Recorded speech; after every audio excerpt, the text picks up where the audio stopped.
Good morning, student. I hope you all are fit and fine. Today, I am here to explain you class 7 geography chapter 7. Human environment, settlement, transport and communication. Settlement. What are settlements? Settlements are the places where people build their house to live. Transport. Transport is the means by which people and goods move. Communication. It is the process of conveying messages to others. Children, you know that early people live in the mountains or on the trees or in the caves.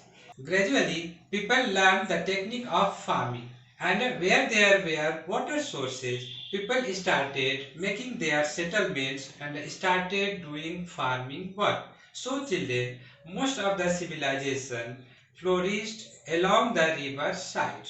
Some of the river valley civilization are Tigris, Nile, Indus Valley civilization or Wanghe River Valley civilization. Now I am going to discuss with you about the types of settlement. Settlements, first we divide into two parts, permanent and temporary. Permanent settlements. Permanent settlements are the settlements where people build their homes and live for longer period, for 50 years, 100 years. These are the permanent settlements. Temporary settlements. Temporary settlements are the settlements where people build their houses for short period. This type of settlements are found in deserts, mountains or in hilly regions or in deep forests. But permanent settlements are found in plains. Permanent settlements also may be classified into rural settlements and urban settlements. Rural settlements. Villages are rural settlements. Towns and cities are urban settlements. People, those who are living in the rural settlement, they practice farming, fishing, animal rearing or crafts work. But those people who are living in the urban areas, urban settlements, they practice activities like manufacturing, trading, services, etc. Children, rural settlement further classified into compact settlements and scattered settlements. Compact settlements. Compact settlements are the settlements that are found in the dense populated area. In the dense populated area, people build their houses closer to one another. It is a closely built area of dwellings over flat land. Scattered settlement. Scattered settlements, it is a sparsely built dwellings over an extensive area. Scattered settlements are found in hilly regions, mountains or in the deep forest. But compact settlements are found in the area where the flat land, fertile land is available. Children, in rural settlements, people build houses to suit their environment. That means where which type of environment is found, people build their houses according to the environment. For example, in the area of heavy rainfall where water accumulates on ground, that means people build their houses on raised platform. Basically, they make raised platform from bamboo and on that their houses are built. These houses are called stilt.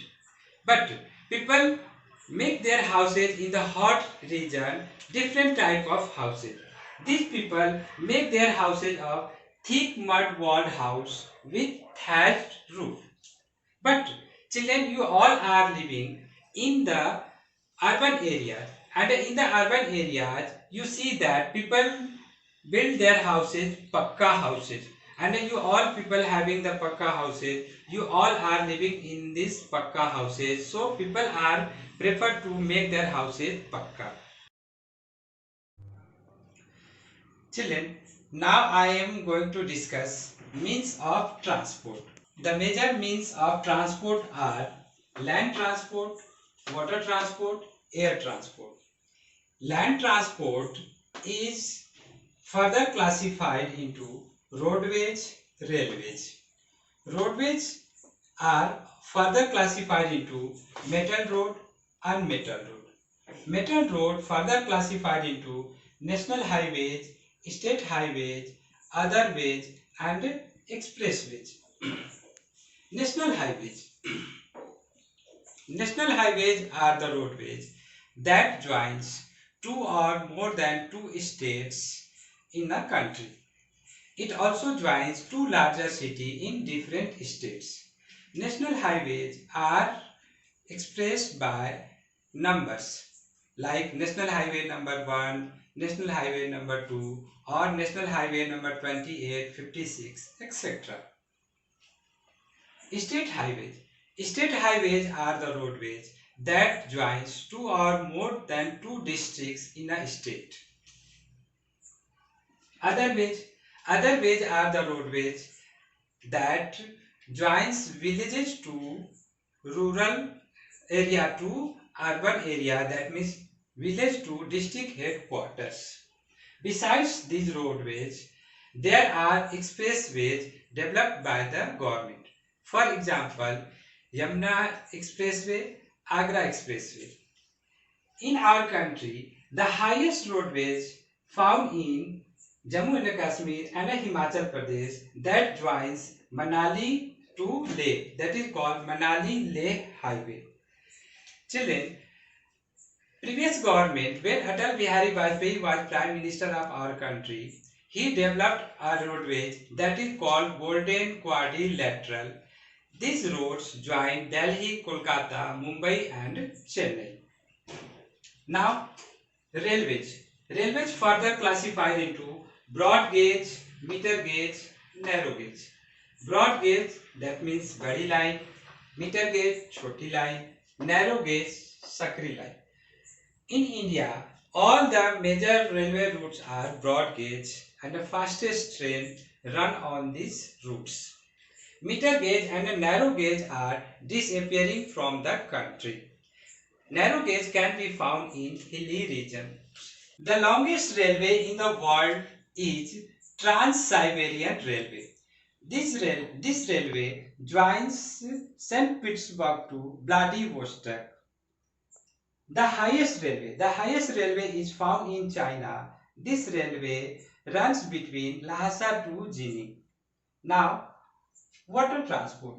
Water transport is classified into inland waterways and sea routes. Inland waterways examples are Ganga Brahmaputra rivers, Nile rivers, or in the Great Lakes. Sea routes. Sea routes are the cheapest means of transport.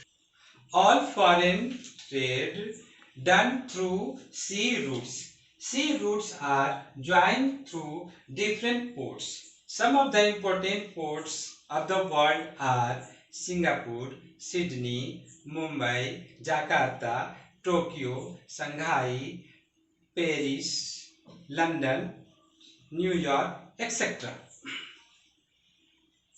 Okay, so air transport. Air transport is the fastest means of transport. Air transport reduces the time and it is very useful for the longer distance. We can travel to Europe or America 8 to 10 hours. So the world has shrunk.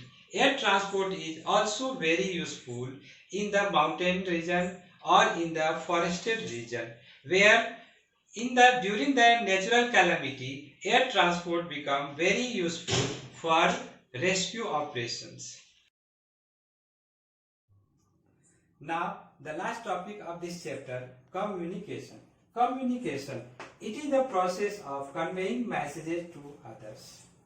Communication, children, as you know that as time passes, the communication has developed more faster and faster.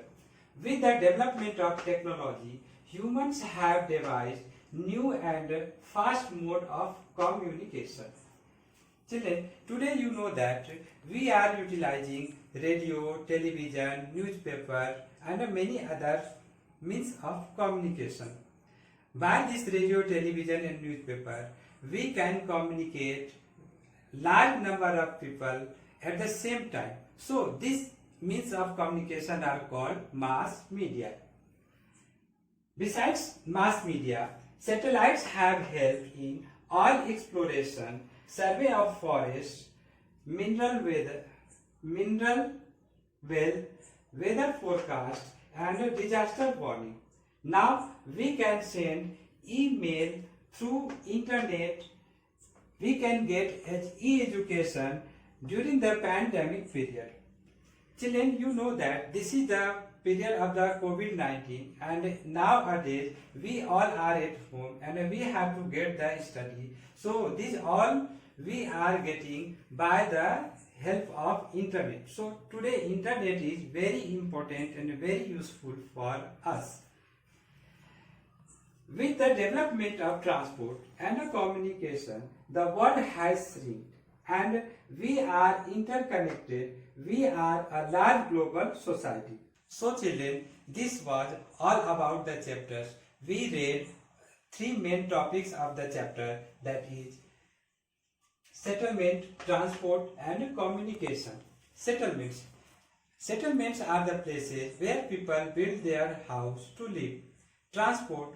Transport is the means through which people and goods move from one place to another. Communication. Communication means that all the means through which we convey messages to others.